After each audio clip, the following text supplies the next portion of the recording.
we're seeing from our students. I'll be candid with you in sharing that I have no disposition in relation to where this discussion goes. Candidly, it's your discussion. As I go around the community and talk with teachers, parents, there are varying opinions in regards to how we should handle student behavior in our school system. There are some who believe, I like to call the category, they're very law and order like, and they will say if students misbehave, they should be handled in a very severe way. That the learning environment should not be sacrificed due to the behaviors of one or a few students. There are other constituents in the school district who will say we should be more compassionate when these behaviors are manifested and shown in our schools, and that we should be tolerant and understanding and have a longer runway as it pertains to eventually asking students to leave either a classroom or a school. And so I believe that it's put our organization in a very difficult place of having to navigate and figure out what does this community, our school system, want for children. We can go one of many ways, but what I do know, what I do feel as your school superintendent is that the current path that we're going is not productive for anyone. I think there's a lot of inconsistencies depending on the school that you attend. There's a lot of inconsistencies depending on the classroom that your child may be assigned to from year to year in regards to how discipline is handled as it relates to student behavior. So the core of tonight's activities is really to hear from you. What do you think we should do as we move forward and try to put together a systemic approach to addressing student behavior? Let me stop here for a second and see if there are any clarifying questions you have in regards to what we're trying to accomplish. Yes? You said that the path is headed in the wrong direction. Could you explain what the current path is so we have some idea as to whether or not which way it should be shifted? Could you explain which direction we're headed? I don't think there is a direction. I think it's very symbolic of what I found in a lot of different areas of the organization. I think we try to meet the needs of local constituencies. And so there are times where our student behavior response has really tried to address the needs of our faculty and our principals, and then sometimes it swings another direction and we try to meet the needs of other external constituents who will say you're being too punitive as it pertains to student discipline. I think the data is really telling, and it shows us that we are disproportionate when we look at who we are disciplining and why we're disciplining them. And that's fair to point out to us that there's a gap, that when you look at the number of students who are, and the type of students who are disciplined, it is disproportionately students of color, predominantly African American students, and predominantly male. I understand that, and I think we should address it. At the same time, I don't know if we should address that at the sacrifice of our learning environments, and it becomes so tolerant that we are going to ignore certain behaviors. So I think the path that we've been on right now is we've tried to accommodate the constituencies as they rise up. I think we've tried to address the pattern of data that has emerged for us, and we understand we have a lot of work to do in certain areas, but we haven't picked a lane. We haven't picked the direction of saying this is how we really want to address this issue, and we're going to stick to it and be and really try to implement it with fidelity across our district. We just haven't done that type of work yet. Let me give you another example of what I mean by we've kind of gone in both directions. We have Classic City as an alternative school, but it has been deemed as a non-punitive alternative high school. A non-punitive alternative high school. Then we have an alternative program that is mainly for students who have violated the code of conduct. But when I talk to teachers and principals alike, they will say there's another category of students who fall into the need of an alternative school of some sort. They may not have violated the code of conduct. They may not be a non-punitive student who needs an alternative learning environment, but these are students who are consistently disrupting the learning environment. They may not be just so disruptive to the point where they are violating the code of conduct and they have to be expelled or suspended for 10 days or more, but these are kids who are creating challenges for us in our schools. And we don't have a place for those kids. And the danger of us creating a place for those kids is that then there's a strong possibility that it will disproportionately look like a certain group of kids. If we go by the pattern, if we go by the kids who have been identified for that type of setting, it will disproportionately, I believe, and I haven't talked to anyone, but I think it disproportionately will look like males who are African American. And I think people are afraid of creating that precedent. So I think that's the challenge to this conversation. And that's the reason why I think at some point we have to pick a lane. We have to make a decision, put a marker in the sand there and say this is how we're going to address student behavior, because again, I hear it from all angles. I hear it from all constituents. And I think the constituency that bothers me most when I hear from them are the families who will say, I want to stay in Clark County. I can't afford to let my child stay in a classroom that's going to continuously be disrupted. Yes? I mean, it seems like part of the problem is just the way that perspective is framed. Like saying we can either tolerate certain groups' behavior.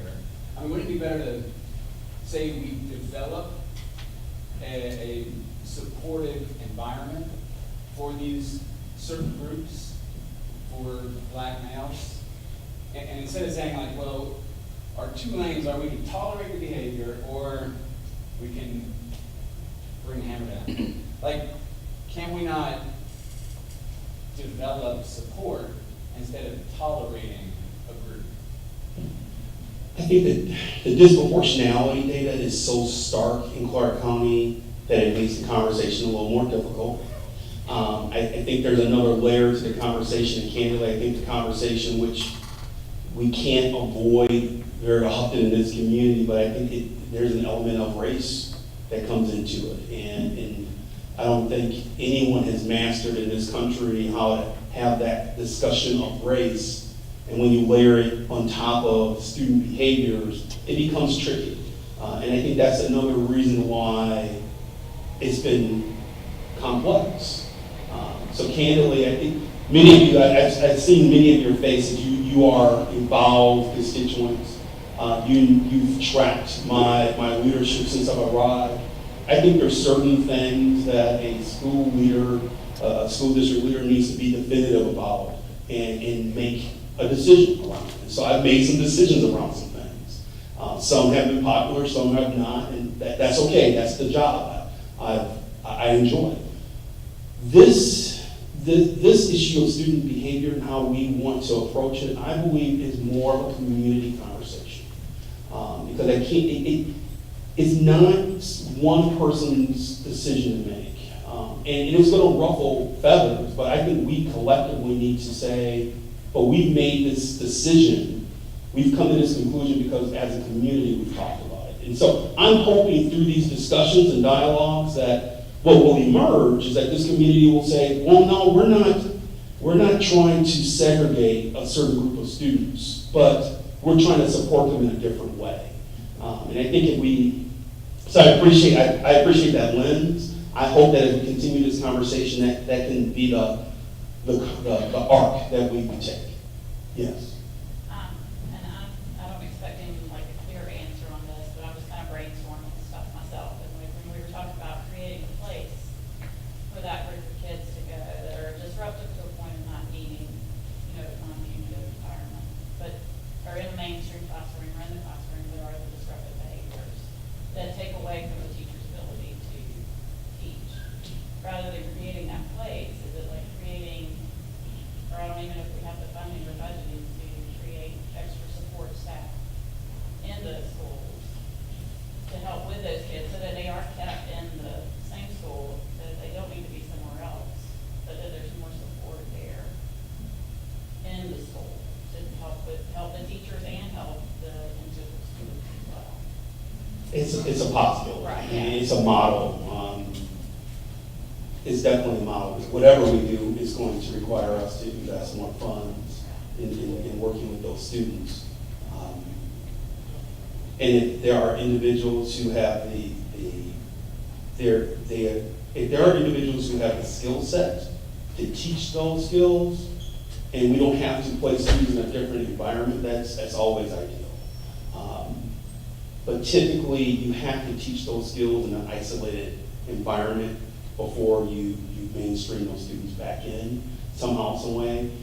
Many of our schools are already crowded in terms of space.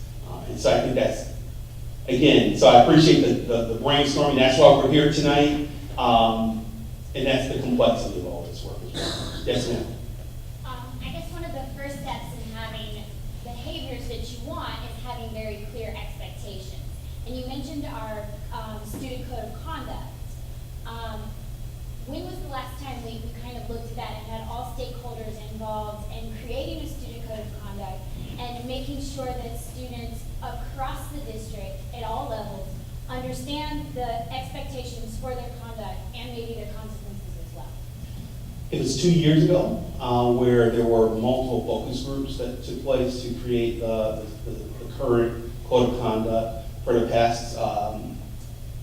past year, at least 2 years, I should say. So maybe it was 3 years ago now. Was it 2 or 3? 16, 17. So 16, 17. During the 16, 17 school year, there were multiple focus groups that was the foundation for our current code of conduct. And since then, there have been administrative reviews. So it's my understanding there was significant community engagement around the creation of the current code of conduct. But we've been having a lot of conversations in the district office. My vision is for us to create a district-wide student family handbook. Right now, each of our 21 schools create their own, I don't like to call it student parent handbook because there are a lot of families where it's not the mom or dad who are raising kids. So I apologize when I say student family. You're wondering what is he talking about. That's what I mean. But I think as a school system, we have a responsibility of creating some expectations and saying, here's what we expect. It doesn't matter if you go to BHL or you go to Hillsman.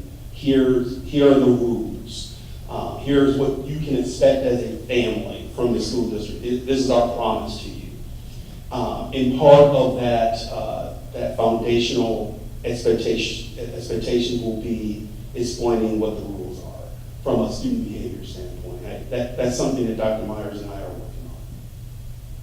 Yes, ma'am. Can you talk a little bit about PBIS and any other systems that the district uses, or if there's anything that every school is implementing?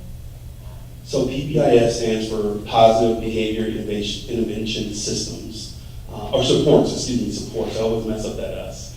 So that's what PBIS stands for. How many of you have heard that acronym before? We have a new board member who has really educated me well. She likes to say, stop using your education acronyms, explain what that means. So that's what PBIS stands for. And in some way, shape, or form, all of our schools are moving along the spectrum of implementing PBIS. In short, PBIS is a way to positively reinforce behaviors that you want to see. So instead of telling students, you can't do this, and if you do it, I'm going to discipline you, PBIS says, let's catch students doing the work well. Let's catch students behaving the way we want them to and reward them when they do it.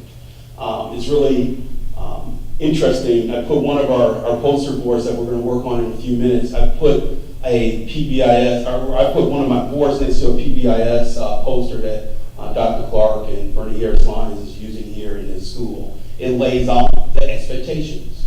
I think the implementation varies from school to school across the district. It has not been a a priority for us to say we're going to support the implementation of it with fidelity across the district. We have a handful of schools, I think there's up to 6 or 7 schools that are part of the first cohort that's being supported by one of our behavior specialists, Rosie Cooper-Neary, and Rosie and the state are supporting those 6 schools, but that's not all of our schools, obviously. So it really depends on if you are a principal who attends to PBIS practices. Dr. Clark, are you part of that first cohort? Yes. So, and that's been helpful to have that support, I would say. So I think that's a system, correct? I mean, that's a system that a lot of school districts have said we're going to go all in on and make sure that we are implementing it with fidelity in all of our schools to support stronger behaviors, the behaviors that we want to see. And I guess are all all staff trained on that, or? Well, in the first cohort of schools that are being supported for our PBIS implementation, we have team leaders that are being trained. If you implement PBIS with fidelity, you should get to a point where the entire staff is trained. And they understand the rules of implementing PBIS well. It is a shift. It is a shift in terms of moving away from being a punitive environment to being more positive and catching students doing the things you want to see them do. Yes, sir. So does it eliminate punishment? No, it doesn't eliminate it, but I think it creates a different layer of promoting positive behaviors and uplifting students. On top of the prohibition network? I think it sends a message to students that the school will support you and praise you for doing good things. And that message, we believe, is just as strong as a message of telling kids, you better not do this or you're going to be punished. And for many students, that's a better incentive, right? It's kind of like adults. Do you like to see a police officer sit out in front of a busy thoroughfare, or do you want your insurance company to say if you don't get a speeding ticket in 1 year, you'll get a month off of your insurance payment? That's the equivalent of PBIS, is the latter, right? I think people would say, no, give me the month off of insurance, and I'll slow down versus the police are there. And I know for some people that's a shift.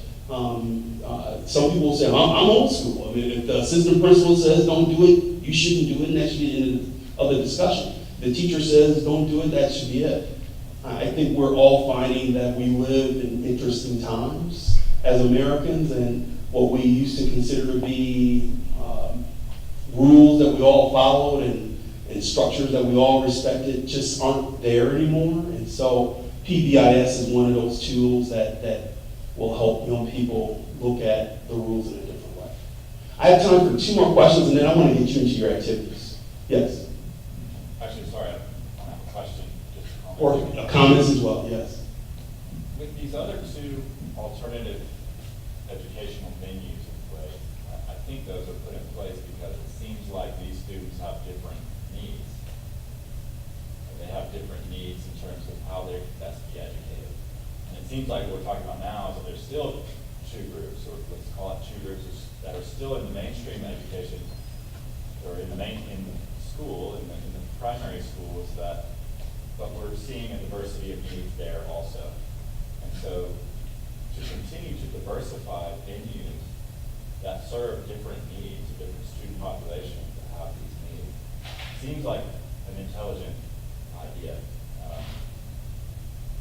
The fact that there is a particular demographic that is attached to that is bigger than an educational issue. That's a community issue. That's a societal issue that possibly could be addressed through that venue. I'm not sure, but the diversification of venues based on student needs seems like a positive direction. Thank you for the comments. Insightful, and I think because I think you answered some things and left a lot of questions still unsolved, and that's how we feel. And that's why your intellect collectively is better than the ideas of a few people sitting in an office. And that's why we'll continue to have these conversations. I love the comment that was made earlier of it depends on how we present the issue of which demographic group is the most prominent one in receiving our services. We can either make it punitive or we can make it innovative, depending on how we want to look at it. Because let's just be candid, nationally there is a pattern, and that I think is a two-way conversation.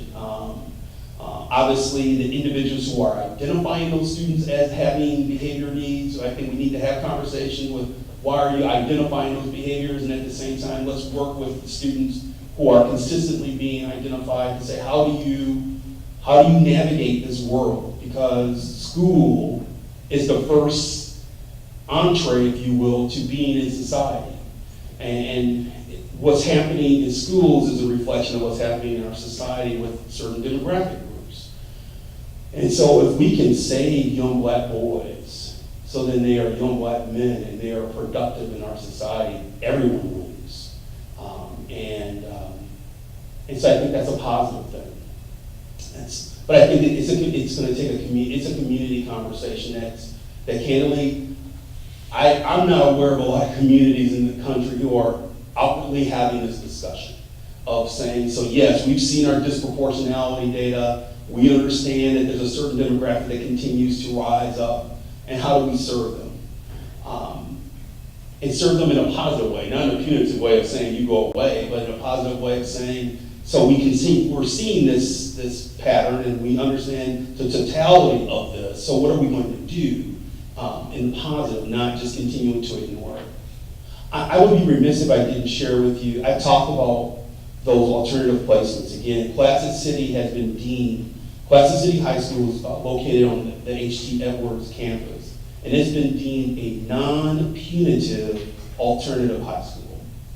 So that means students who are typically credit deficient at the high school level, they go to Placid City to catch up and eventually graduate.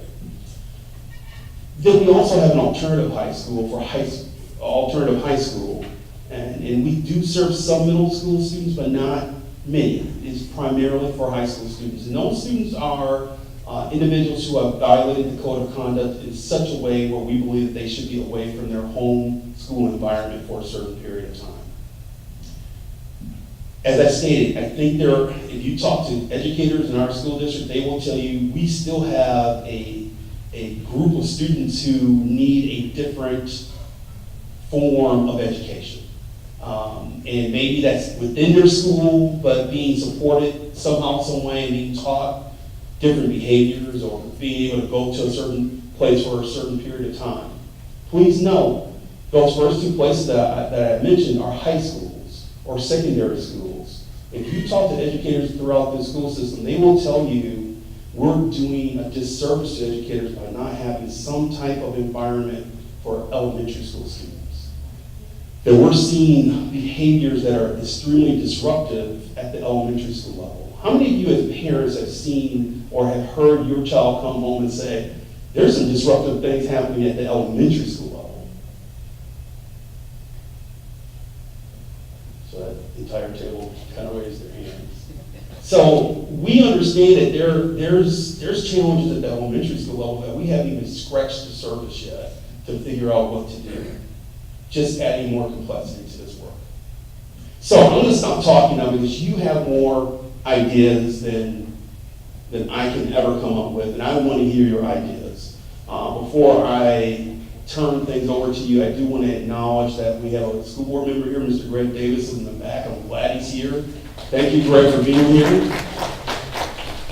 I would also be remiss if I did not thank Dr. Makita Clark for hosting us. Thank you, Dr. Clark. So here's the question. I'm going to ask you, and Dr. Clark is coming off of testing, so she has some nice sharp pencils for you. We have some Post-its. I'm going to ask you to write down as many ideas that you can come up with. But the question is, what are specific strategies and supports the school district can implement to address student behavior in our schools. I have one poster here, there's one on one of the pillars in the back, and there's a sheet there. You can pick where you want to go. I'm going to give you some Post-its in a second, along with some pencils, and come up with as many ideas as you want to.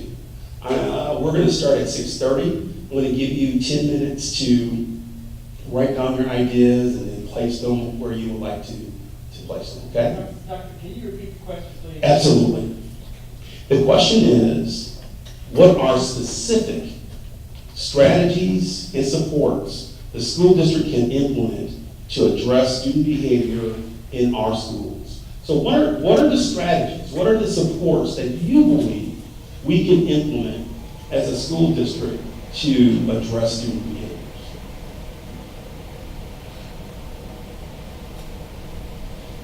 I'm going to ask if Mr. Fabian Jones, who deals with student behavior every day as the assistant principal at Hillsman, and a proud Hillsman grad himself, to help me pass out some Post-its.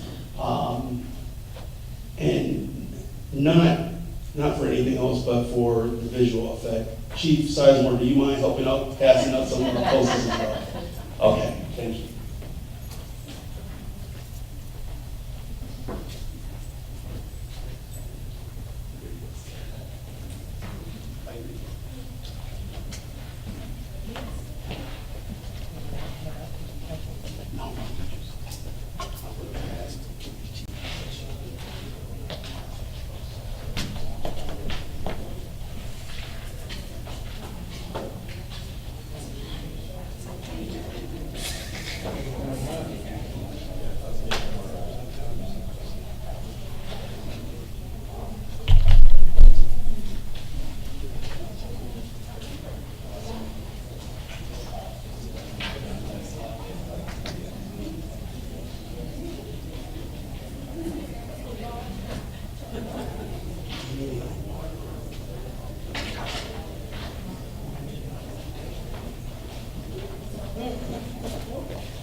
Once you have your posted, find a poster that you want to place them at, and let's place them for public view. So if you're done, please take your post-its to one of the posters and place them there.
But you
Look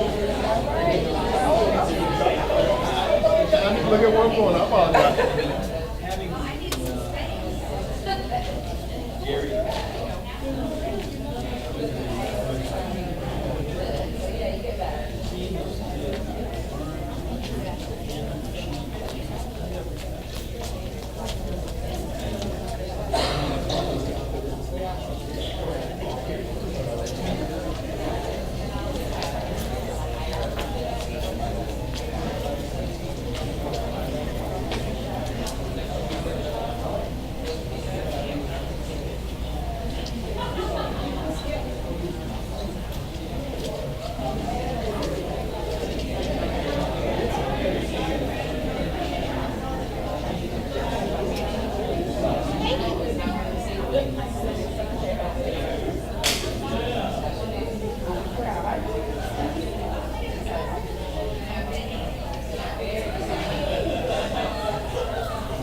It looks like everyone has completed the first part of the process, so if I can ask you to just pause where you are.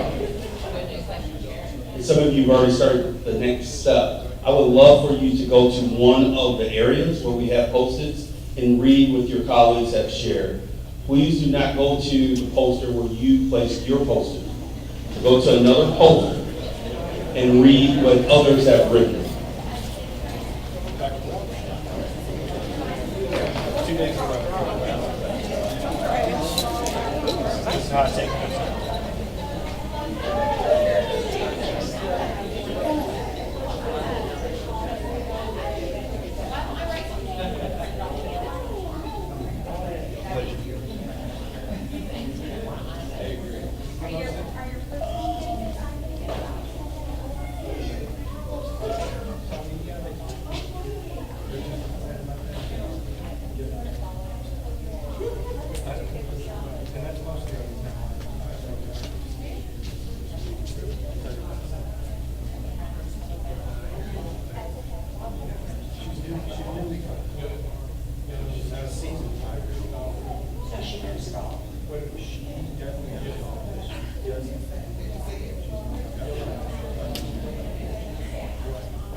Yeah, it's nice.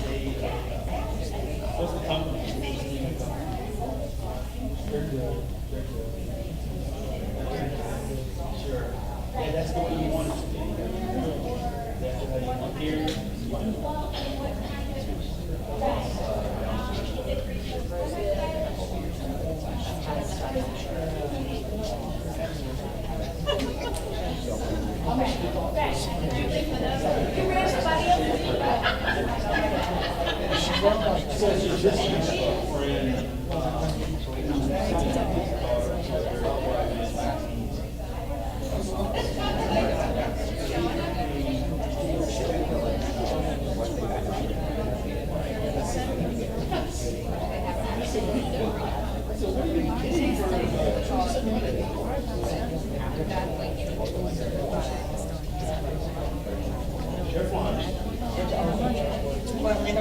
Are you guys not wanting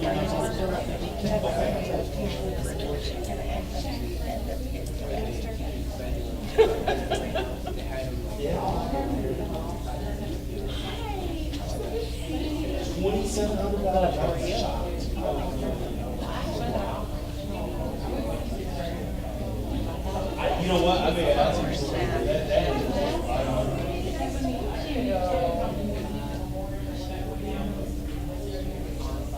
Can't wait. No? Oh, but you know what? You know so well.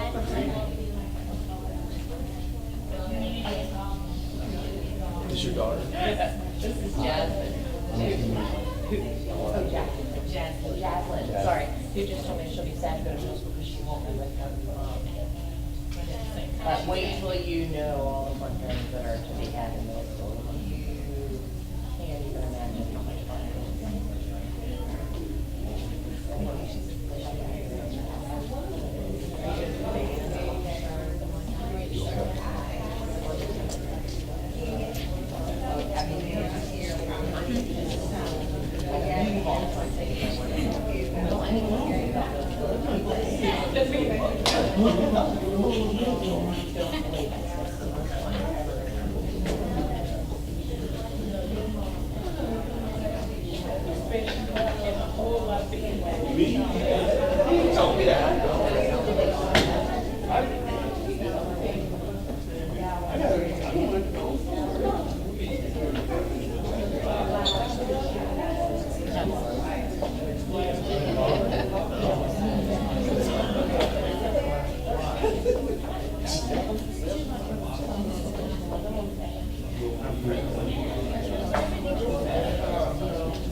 formulate. They couldn't do it right now until they're break between classes if they want. Assuming it's kind of unobserved. They do it. It would be observed. And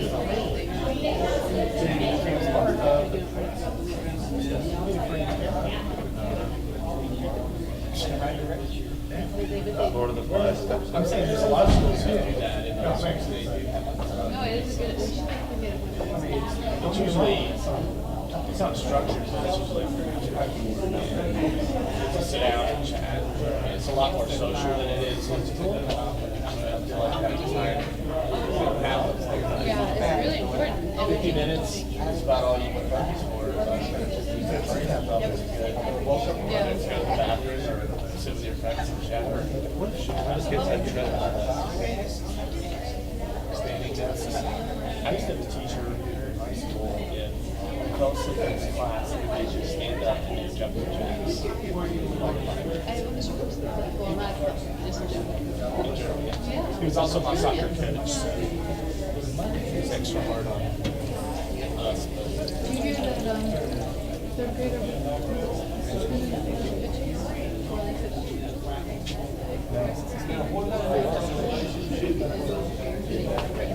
oh, really?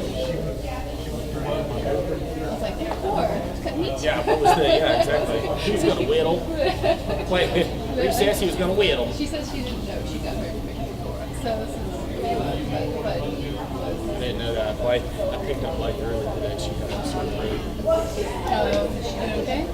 She is. I think it's just allergies. She had strep throat over spring break, so I took her to get a rapid strep just to make sure she's fine.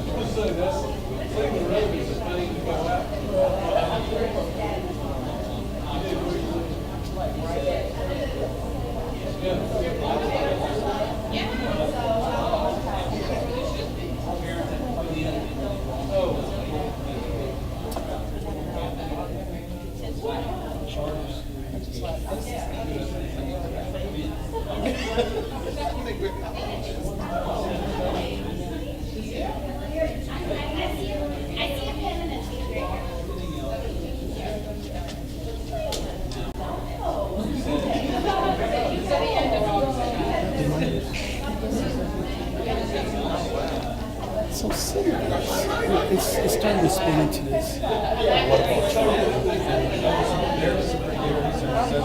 these kids just need to sit down and what the teacher says, right? So it's going to spin out into this area. I think there's a balance, right, of making sure that we deal with trauma issues, but at the same time, there's just some standards we have to meet. You just don't throw chairs when you get angry. That's just not how we behave. How do we balance that? Trauma excuse. Correct. But I think that's part of the discipline process is when things aren't working and kids aren't responding to those foundation, whether it's PBIS or whatever the progressive discipline steps are, they're not responding. It's that we stop and ask the question, why? What has happened to you? But as you've heard the conversation in the community, it's become trauma excused. Because a lot of our kids are trauma. There's no doubt. But there's still certain. So we need to not do things like if kids are in fight or flight, we don't need to pop up. We can't say, sit down or else they're going to knock out that teacher. So we need to say, when you're feeling that way, here's some options that we can give you to, you know what I mean? So it's having differentiated options. It can't be an all or nothing. It can't be everyone's got to follow lines. So trauma informed would say, that's not going to be possible because everyone's lived experience is different. Everyone's ACEs score are different, so you can't ignore those things. You have to have off-ramps for kids to be able to, and the teachers that don't even are already doing that. They're not saying, my behavior plan is, when I say it the first time, I'm going to do it, or else they might see the child's problems. Come on, I'm going to put these little yellow post-its on your desk, and if something I say is, you know, if you have a question that's upsetting, I need you to take out a post-it and put it over. I mean, it's differentiating, just like we do. We differentiate that really well. We have interventions. It's just having interventions that are specific to meet the needs. So PBIS isn't without consequences. It's not just reinforcements, it's consequences, but it's... I'll never forget, I was an assistant principal and I had this kid, Freddie, who was out of control. And he wouldn't listen to anyone, and all of us with our walkies as he was disrupting the hallway. As he was walking away, we kept following him and escalating. It's not fair for us to say, well, Eddie's out of control because he escalated. We prompted it. Right. And that's what trauma informed would say is let's look at all the factors that are going into this. So he may be in trauma, but you don't know that. And so can we say, you know what, And then we need you to stay in this hallway, but I'm gonna give you 5 minutes to walk around. When you're ready to talk, here's your opportunity. Correct. If you're not disrupting classrooms or anything, then we're good, because I understand you, and I understand where they play school.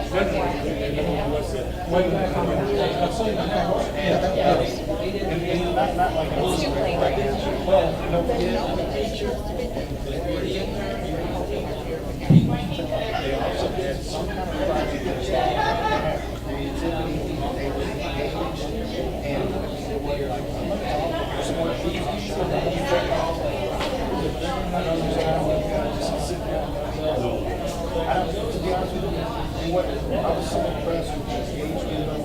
I'm going to ask us to all come back together, if you don't mind.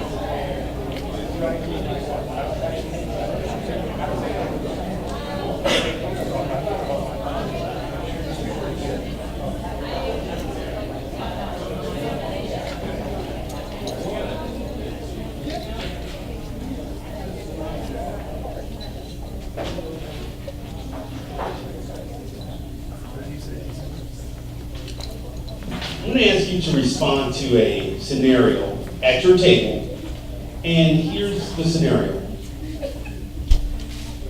An assistant principal, let's just call him Mr. Jones. No, we can't go Jones, there's a Jones in here. We're going to call him Mr. Smith. Mr. Smith is an assistant principal, and there's a student named Freddie, 8th grader, who has been kicked out of class, and he's angry. He's mad. And he's shouting profanities as he's walking out of the classroom. Mr. Smith walks down to the classroom because it's noisy. Mr. Smith says, "Come on, Freddie, we need to go to the office." And Freddie gets more and more angry. He starts to tear things off the wall. He's kicking doors. He's shouting, "I don't care about this place." At your table, what do you think Mr. Smith should do next?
I'm going to ask this to come together. My goal is to conclude and have you out by 7:30. If you want to stay after 7:30, we'll be here. But I wanted to try to summarize your table conversation. So what should we do with Freddie?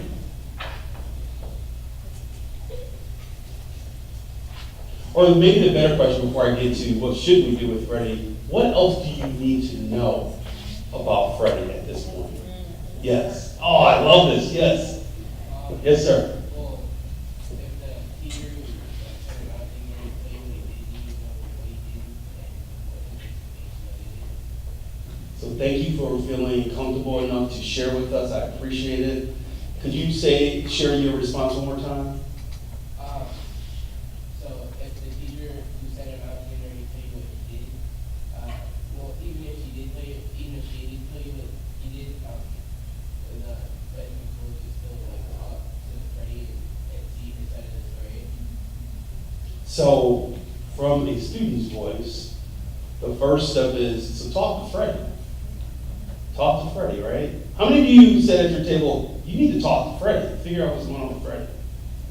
So if Freddie's that angry, Freddie's mad. I mean, the description I tried to give you is Freddie is very angry, and it's funny. It's been amusing for me to watch our administrators who are in the room who are just smiling, our behavioral specialists who are in the room, Mr. David Brown, who's our co-leader of all our behavioral specialists, said, "Are you following me? Because I dealt with Freddie today."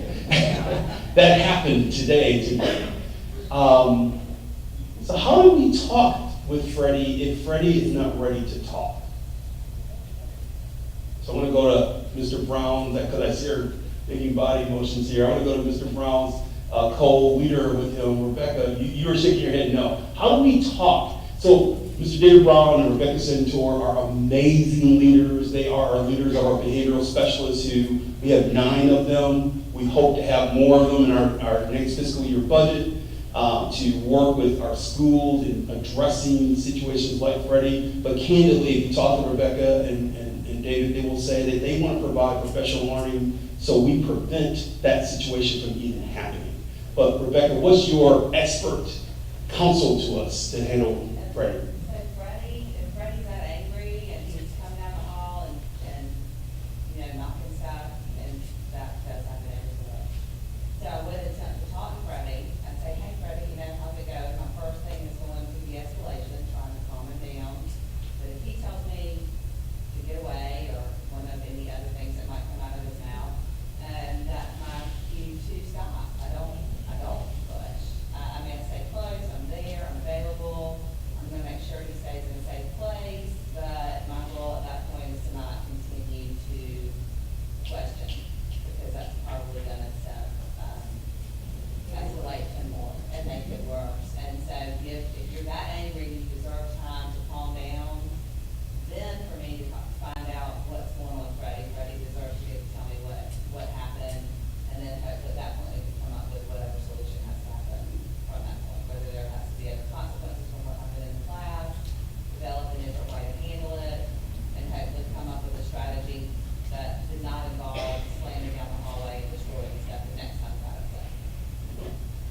Thank you, Rebecca.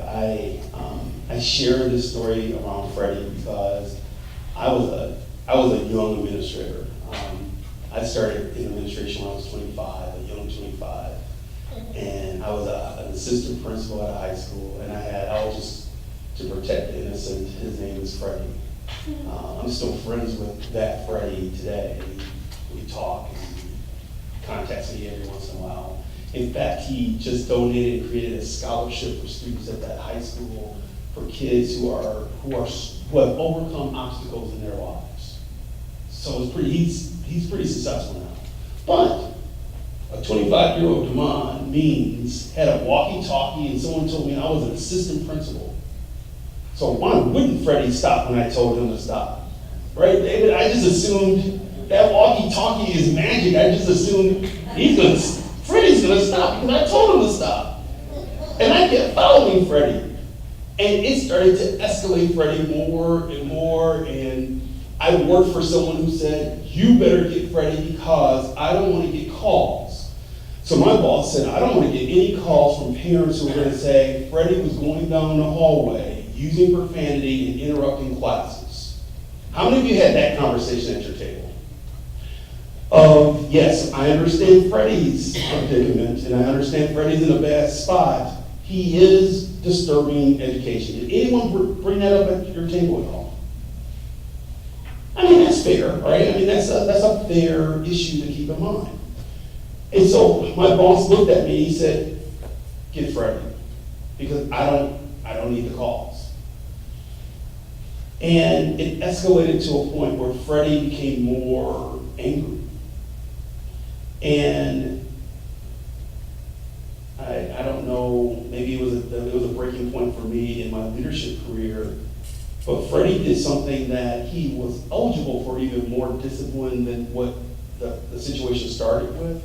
He started with just a situation in the classroom. It became an issue where he could have been up for expulsion. And I told my principal and the superintendent, I'm not going to move that forward. You'll have to do it. So I guess that probably was the start of me being a risk taker in leadership. And I felt that because what happened was the school psychologist pulled me to the side and said, did anyone talk to you about Freddie? We understand we gave you a walkie-talkie and you have a title, but did anyone talk to you about Freddie? Let me explain to you who Freddie really is from a school psych perspective.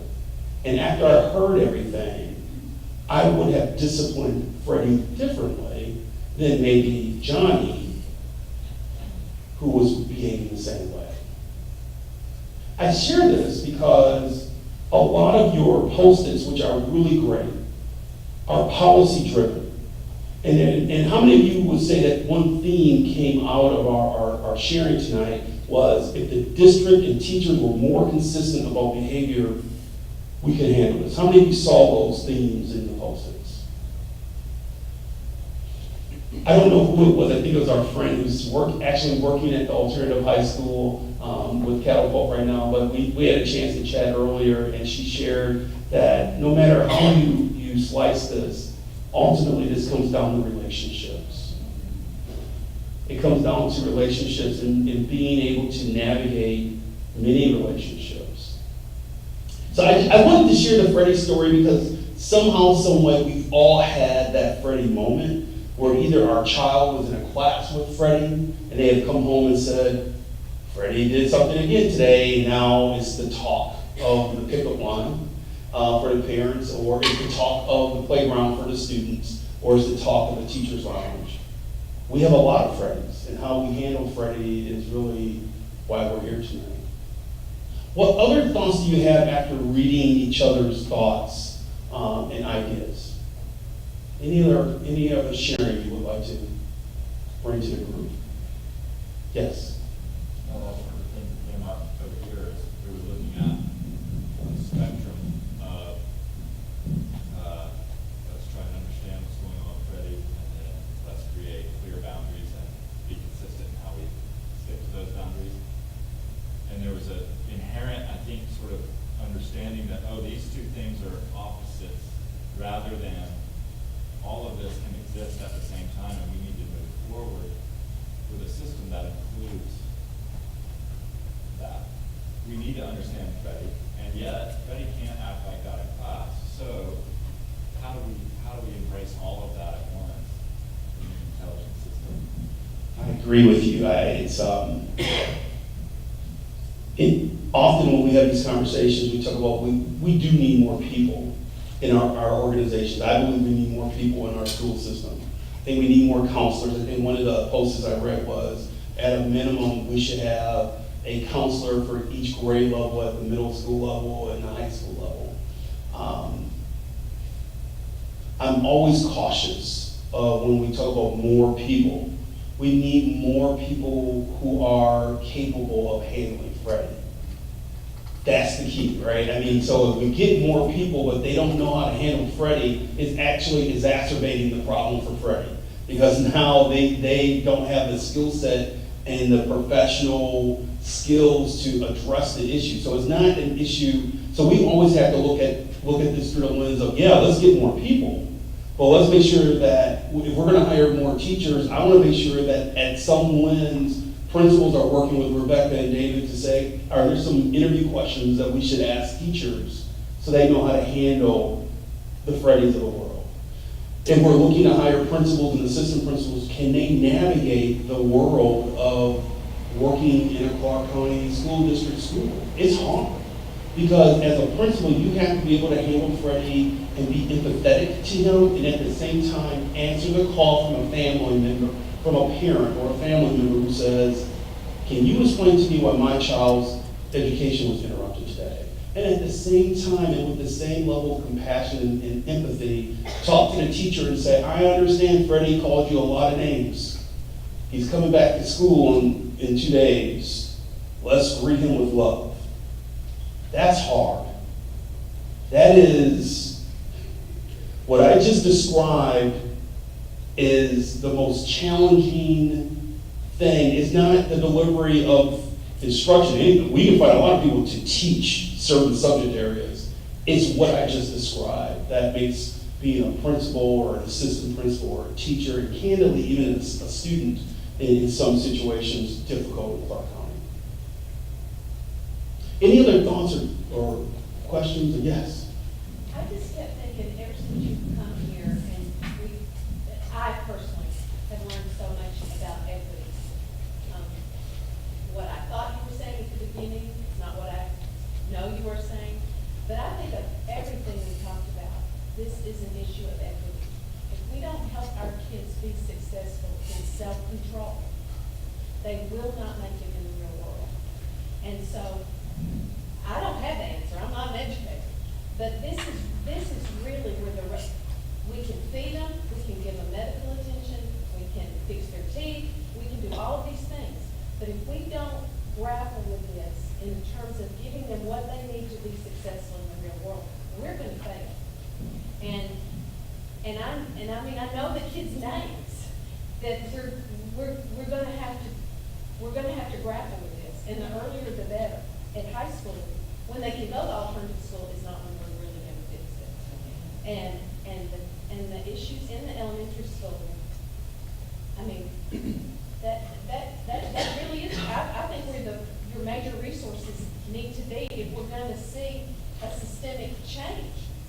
Thank you, CJ. I think insightful comments as always. I think part of my messaging is complex because the work we're trying to do is complex. This isn't easy. So in a moment of clarity and being authentic with you, a lot of superintendents can come in and give you a one-trick pony or even a two-trick pony of, okay, we're doing these things. Isn't that great? Don't you feel good about yourself? And then everyone will go away.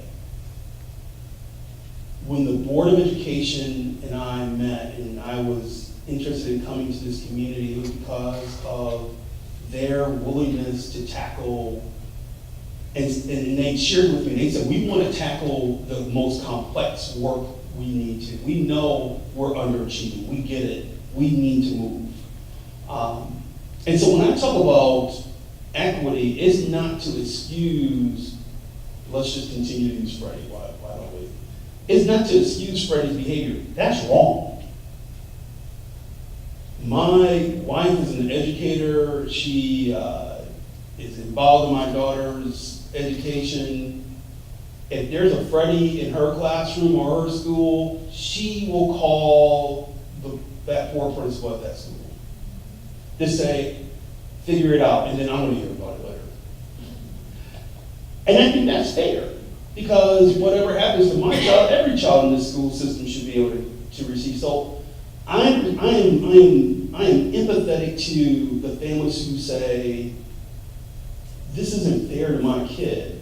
At the same time, I've shared multiple times, I know Freddie's family doesn't want to get that call from Dr. Clark again. They don't want that call again.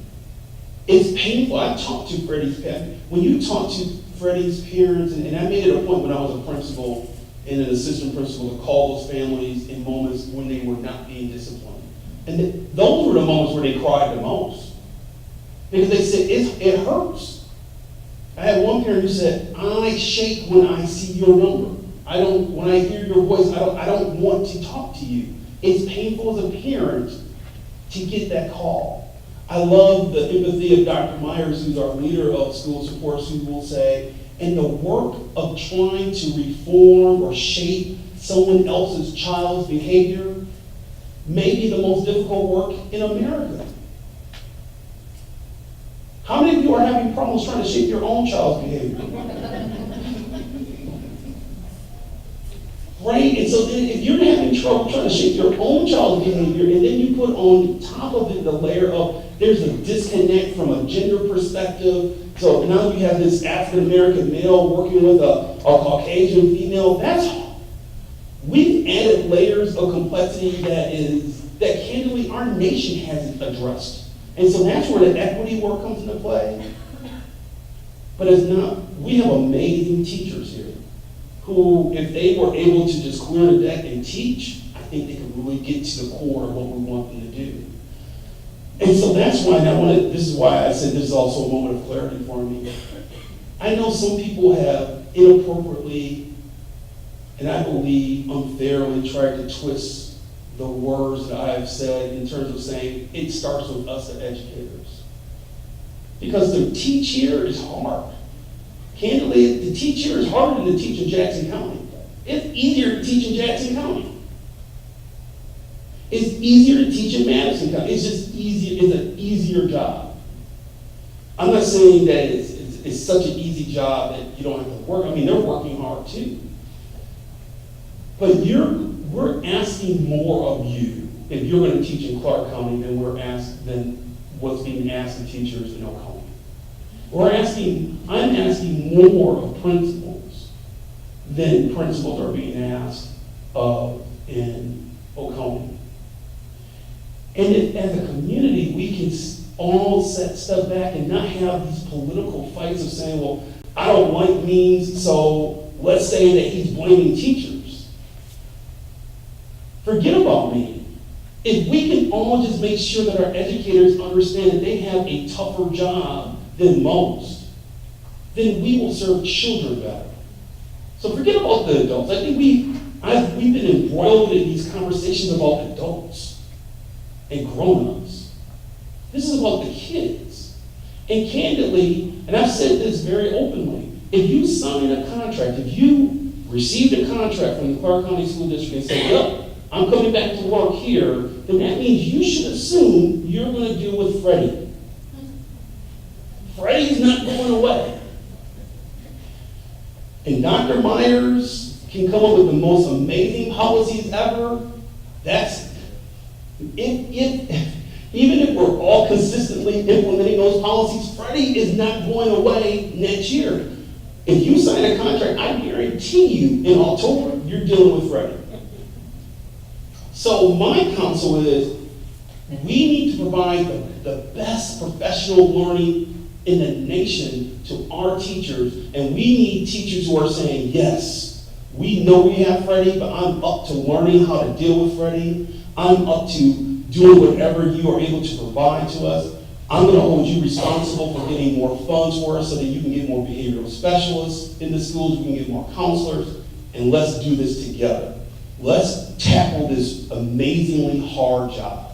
That's what I'm trying to say. That's why I need your help to say, so what strategies can we use with that mindset? It's not blaming anyone. It's our reality. That's the work that we're really trying to tackle. Dr. Richard Welch, who is here from the University of Georgia, but will soon be of the New York University, NYU, will be presenting tomorrow night his findings. He spent a little over a year looking at all of our data, looking at the trends, looking at the patterns, and I think this is a really good, he came to our other session at Wood Davis. The suggestions that you're providing to us, you will hear those, your suggestions. So you're as smart as Dr. Richard Welch. He has shared that many of your suggestions are the things that will come out of his report. And so if you're not able to join us via Facebook, we will make sure we post his report online. You can receive it. It's going to guide a lot of our next steps. But more importantly, your Post-its are going to guide our next steps. School districts don't do a good job in authentically engaging the community. And I felt that with this issue, we had to authentically do it. Your conversations this evening were fantastic. Your ideas are even better.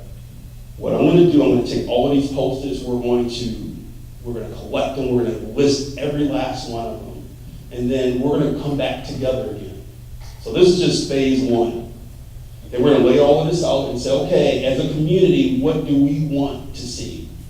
And then we're going to lift up the ideas that you have created. Because typically, school districts, when we engage, we typically already know what we want to share with you, and then we tell you this is what we want to do. That's not engagement. There's certain things where we do need to engage you, and there's certain things where we need to inform you. I think this is one of these issues where we need to do this together. So I'm going to close by asking if there are questions. I can take 3 final questions from this group. If you want to have your voice heard before we conclude tonight. Yes. Yeah, I just have a comment about what you just said, the support system that the educators need in the buildings to be able to handle that crazy situation. Most of the time, relationship does help a lot. If a student trusts the adult facing the student, most of the time the behavior becomes a little bit manageable kind of situation, because they are not feeling like I'm just being judged, everything I do is just being seen differently, but they will trust the person. And for this situation, just last week, I was listening to another now successful person, I forgot her name, but she mentioned that when she was in probably 4th, 5th grade, she in a PE class, one student was always giving her. This was a boy and she's a girl, but she kind of keep the person is to attack student and fall on the floor. It's a kind of had a fight. But the principal of the school, instead of putting her in suspension because that happened, what she did was not right. So they didn't see what the other person did, but what she did was see.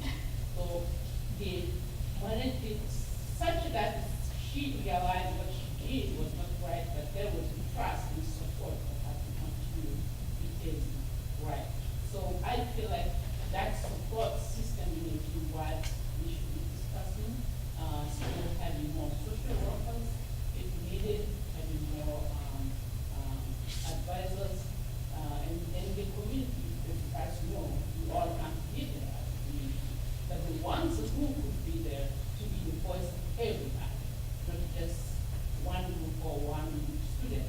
Like my kid is at school, if I am always advocating for my kid, how the kids who don't have a voice, how will they come out?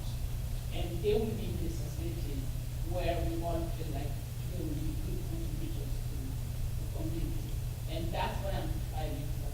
I think everybody is doing that. So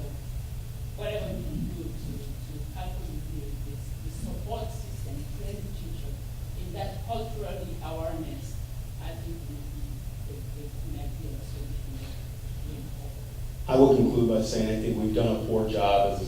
In my 2 years, I won't talk about before, before meetings, so BM, but since I've been here, I think we haven't had enough time to really focus on supporting our teachers well. Next year, we will have an ongoing induction program where when we hire new staff, we have ongoing induction opportunities to train them.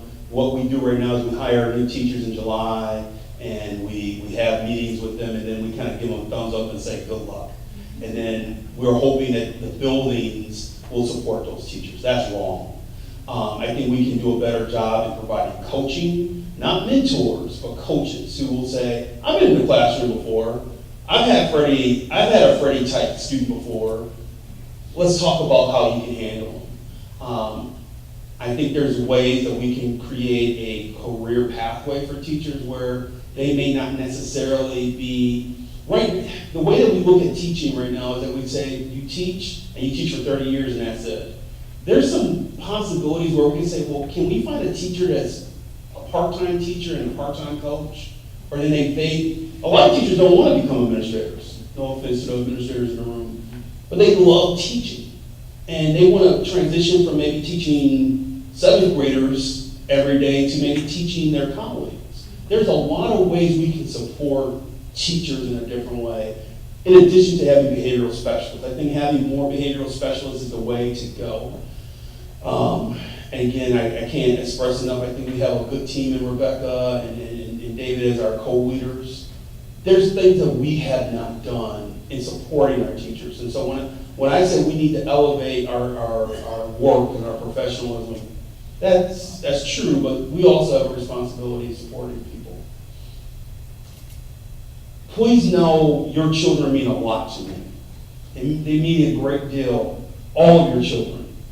All of them. And for your children who are having their classes disrupted by the Freddies of our district, I apologize, and we're working hard to make sure that doesn't happen. For teachers who deal with Freddie, we're working hard to make sure you don't have to continue to deal with Freddie. And if you are a parent or a family who has a Freddie, we also feel empathy for your path and what you're going through. We're trying to create as many support systems for you as well, because what student wants to behave like that in front of their colleagues? So, and we understand the pain that you have as a family of continuing to hear that call. The one thing I can say about Clark County is that the level of interest and involvement around our kids, and that we can focus on making this better for our kids. I know with the intellect and the insight and the interest, we can turn this around. You will, I'm going to ask Mary before the end of the week, we'll post a very big thank you for everyone who's come out to phase 1 of these conversations. There will be a phase 2 where we lay out your work to say, okay, what do you want to do to continue to make sure that this is authentic and it's real, and that we're putting in place what you want to see for your schools starting next year. So this is going to be a summer activity, because what I don't want to do is to continue to have the conversation, but we go into next school year and we don't do anything.